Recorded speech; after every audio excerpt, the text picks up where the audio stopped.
Kaibigan, baka ngayon sugatan ka na habang pinapakinggan mo ito? Pagod ka na ba sa laban? Parang lahat ng pinto nagsara na. Kapatid, may mensahe ang Diyos sa kanyang banal na kasulatan. But the word of God says in Micah 7:8, "Rejoice not against me, O my enemy. When I fall, I shall arise. When I sit in darkness, the Lord shall be a light unto me." Oo, bumagsak ka, pero hindi ka talunan. Nasaktan ka, pero hindi ka sumuko. Kasi sa bawat dilim na daan, may ilaw pa rin, at si Jesus ang liwanag mo. Mahal ka ng Diyos kaya inabot ka ng mensaheng ito. Kaya wag mong hayaang lamunin ka ng lungkot. Tumayo ka ulit. Bangon kapatid! Ang Diyos hindi nagkamali sa'yo, may dahilan pa rin kung bakit ka lumalaban pa.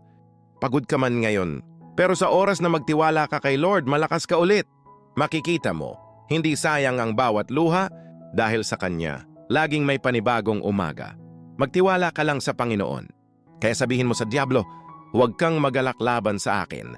O aking kaaway, pagka ako'y nabuwal, ako'y babangon. Pagka ako'y naupo sa kadiliman, ang Panginooy magiging ilaw sa akin. God is my strength. Jesus is Savior. The Lord is my guide and life.